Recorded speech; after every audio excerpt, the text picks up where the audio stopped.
Hello అండి. అందరికీ నమస్కారం. కథా ప్రాంగణానికి స్వాగతం.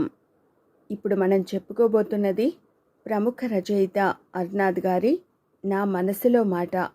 చెలో చెలో. పల్లెకు పోదాం చెలో చెలో అని పాడుతూ పరుగులు తీశాడు దేవదాసు. పల్లె కోసం కాదు, పల్లెలో ఉన్న ప్రియురాలు కోసం, ప్రేమ కోసం. నాకు ప్రేమ ఉంది, కానీ ప్రియురాలు లేదు. నాది పల్లెటూరు కాదు. కనీసం ఒక ప్రియురాలు నా జీవితంలో తగలకపోవడం అనేది అదొక లోటుగా భావించే అవకాశం నాకివ్వలేదు నా ప్రియమైన భార్య. నా జన్మస్థలం మాత్రం పల్లె కాకపోవడం ఒక లోటుగానే భావిస్తాను. కనీసం ఏదైనా ఒక పల్లె నా అత్తారింటికి దారి తీసినా బాగుండేది కదా అనిపిస్తుంది అప్పుడప్పుడు. ముఖ్యంగా నా చుట్టూ ఉన్న నగరవాసులు మమ్మల్ని ఇక్కడ వదిలేసి సంక్రాంతి సంబరాల కోసం పల్లెకు తరలిపోతున్నప్పుడు క్షణిక జలసి నాలో. పల్లెలో పుట్టి ఉంటే రైతుపై ఒక మంచి నవల రాసే అవకాశం ఉండేది కదా. ఆ విషయం ఎందుకో విజయనగరం చాసో ఇంట్లో ప్రస్తావనకొస్తే నాకు చీవాట్లు పెట్టారు. నీ చుట్టూ ఉన్న మానవ ప్రపంచాన్ని వదిలేసి నీకు తెలియని రైతు గురించి బాధపడతావేంటి? రైతును వదిలేయి, నీకు తెలిసిన మీ ఫ్యాక్టరీ కార్మికుల గురించి రాయి అని నన్ను శాంతింపజేశారు చాసో గారు. ప్రతి ఏడాది ప్రజలు చిన్న పెద్ద తేడా లేకుండా పోలో పోలోమని పరుగుల వర్షంలో తడుస్తారు పల్లెబాటలో. 365 రోజుల పాటు పోగొట్టుకున్న అమ్మ ప్రేమను వెతుక్కునే చంటి బిడ్డలైపోతూ విమానాలు, రైళ్లు, బస్సులు, కార్లు, సమస్త వాహనాల చూపు పురివిప్పుకున్న పచ్చని పల్లె వైపే. అడుగు తీసి అడుగు వేయలేని ఇసుక రాలని నేల, కిక్కిరిసిన వాహనాల శబ్ద కాలుష్య నగర ట్రాఫిక్ రోడ్లు ఎవరో మంత్రించినట్లు నిర్జనంగా పిన్డ్రాప్ సైలెన్స్తో ఈ 2-3 రోజులు నన్ను ఆహ్లాదపరుస్తాయి. ఆ సమయంలో వైజాగ్ నగర రోడ్లపై కళ్ళు మూసుకొని స్కూటర్పై యథేచ్ఛగా హాయిగా తిరిగేయడం నాకు సరదా. ఏడాదంతా ఏమాత్రం విశ్రాంతి లేకుండా బరువులు మోసి మోసి అలసి సొలసి గాఢంగా ఒళ్ళు మరిచి నిద్రపోతున్న రోడ్లు నా స్కూటర్ చప్పుడుకి తొళ్ళిపడి లేచి నాపై కోపంతో ఎర్రగా చూసి యథాప్రకారం నిద్రిస్తాయి. రోడ్డుపై ఒక మనిషి అల్లంత దూరంలో కనిపిస్తే ఆశ్చర్యపోతూ అటువైపు వెళ్ళాను. అతడు సర్వేయర్. స్వేచ్ఛగా హాయిగా రోడ్ల కొలతలు నోట్ చేసుకుంటున్నాడు. క్లైమేట్ నులివెచ్చగా హాయిగా ఉంది. రోడ్లు ఇలా నిర్మానుష్యంగా కర్ఫ్యూ టైంలో కనిపించవచ్చు, లేదా 45 డిగ్రీల వడగాల్పు మండుటెండలో కనిపించవచ్చు. అప్పుడిలా సర్వేయర్ పని చేసుకోగలడా? నేనిలా చంటి పిల్లాడిలా సరదాగా తిరగలనా? చచ్చి ఊరుకుంటాం. ఏడాది పొడుగునా ఏవేవో పండగలే పండగలు.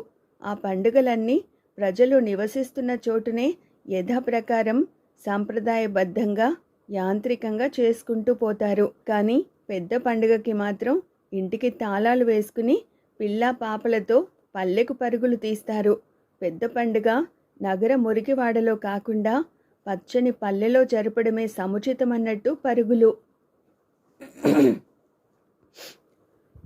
తన అసలు రూపం పల్లె అద్దంలోనే కనిపిస్తుంది.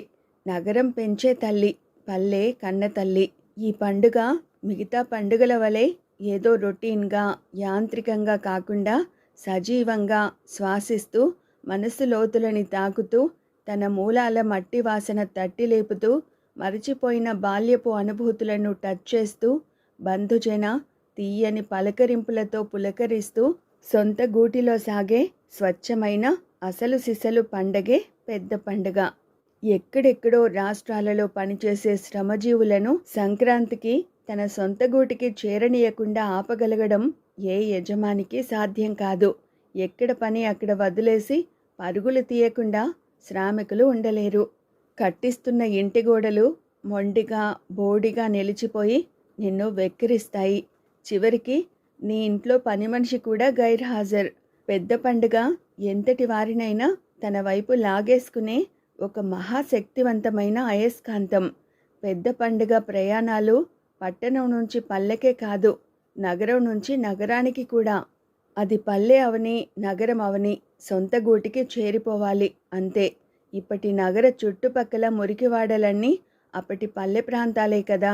అవును, నేటి పల్లెలే రేపటి మురికివాడలు. పైరుగాలి, పొలాలు, కొంతవరకు పశువులు లేకపోయినా నగరంలో పెద్ద పండుగ ఎంచక్కా సాగుతుంది. సంతలున్నట్టే తీర్థాలు, వరుసలు సాగుతూనే ఉంటాయి. అవి ఏ షాపింగ్ మాల్స్కి తీసిపోవు, ఆగిపోవు. పల్లెలో తినే అరిసెలు, సున్నుండలు తదితర పిండి వంటలన్నీ అందుబాటులో ఉంటాయి ప్రత్యేకమైన స్వీట్ షాపులలో. కేవలం పండుగలకే కాదు, ఏడాది పొడుగునా మంచి డిమాండ్తో నగరంలో భారీ ఎత్తున భోగి మంటలు, పిడికలు for sale at Rythu Bazar, గంగిరెద్దుల విన్యాసాలు, హరిదాసుల సందడి. ప్రతి ఇంటి వాకిట రంగురంగుల ముగ్గులే ముగ్గులు. ఇంటి సరిహద్దులు దాటి సాగిపోయే రథం ముగ్గు కూడా. కాలం చేసిన పెద్దల ఫోటోలకు దండలు, దండాలు, తర్పణాలు, గొబ్బెమ్మలు, భోగిపళ్ళు, పేరంటాళ్ళ హడావుడి. పిండి వంటలు తింటూ సీరియస్గా పేకాట. కాస్త దూరంలో కోడి పందాలు, కొత్త బట్టలు, సరికొత్త సినిమాలు, గాలిపటాలు. నే చెప్పేదేమిటంటే పల్లెకు ఏమీ తీసిపోదు నగరం. సంక్రాంతి కేవలం పల్లె పండుగ కాదు, తెలుగింటి పండుగ.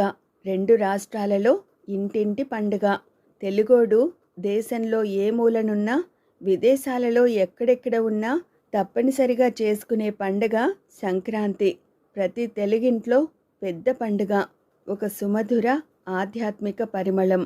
రోజు ఉదయం లేచి దేవుడికి దండం పెట్టుకొనిదే దైనందిన పనుల్లోకి దిగలేనట్టు, కొత్త ఏడాది పల్లె తల్లిని దర్శించుకొనిదే ఆ ఏడాదంతా నూతనోత్సాహంతో ముందుకు సాగలేడు మానవుడు. అదొక బలమైన సెంటిమెంట్. గత ఏడాదిగా తనను పట్టుకొని పీడిస్తున్న పీడనంతా భోగి మంటల్లో పడేసి వజవజ వణికే చలిలో వెచ్చదనాన్ని ఒక దివ్యానుభూతితో ఆస్వాదిస్తాడు. చిమ్మ చీకట్లు తొలగిపోయి నులివెచ్చని వెలుగు రేకుల్లో తన ముఖారవిందం విచ్చుకుంటుంది. నూతన సంవత్సర శుభాకాంక్షలతో సంక్రాంతి సంబరాలకు రండి రండి నా బిడ్డల్లారా అని నిండు హృదయంతో ఆహ్వానిస్తుంది పల్లె తల్లి. పెద్ద పండుగ కరోనాకి భయపడలేదు. భోగి మంటను చూసి కరోనాయే బెంబేలెత్తింది. పల్లెలో రైతు శ్రమకి పంటలు చేతికి అందొచ్చే సమయంలోనే వస్తుంది సంక్రాంతి. అయితే రైతుకి అప్పు చేసిన పప్పుకూడు అవుతోంది సంక్రాంతి. అవును, రైతుకు శ్రమే మిగులుతోంది తప్ప ఆదాయం ఏది? దేశం బాగుపడాలంటే పల్లె బాగుండాలి, పల్లె బాగుండాలంటే రైతు బాగుండాలి. అంచేతనే కదా రైతును జై కిసాన్ అన్నారు. మరి జై కిసాన్ ఎందుకు స్ట్రగుల్ అవుతున్నాడు? మట్టిని నమ్ముకున్నవాడు ప్రాణాలు బలవంతంగా తీసుకొని ఎందుకు మట్టిలో కలిసిపోతున్నాడు? ఈ దేశపు మట్టి మహాతల్లిని పూజించే, ప్రేమించే రైతుకు ఏల ఈ దౌర్భాగ్య దుర్భర పరిస్థితి? ఢిల్లీలో చలిలో రైతు 2 నెలలుగా నిలబడి ఎందుకు పోరాడుతున్నాడు? ఆ చీడ పీడ వదిలిపోయేలా ఒక భోగి మంట రైతుకు దక్కేదెప్పుడు? సంక్రాంతి శోభ కాంతులీనేదెప్పుడు? ఇదండి ప్రముఖ రచయిత అర్నాద్ గారి నా మనసులో మాట. చలో చలో.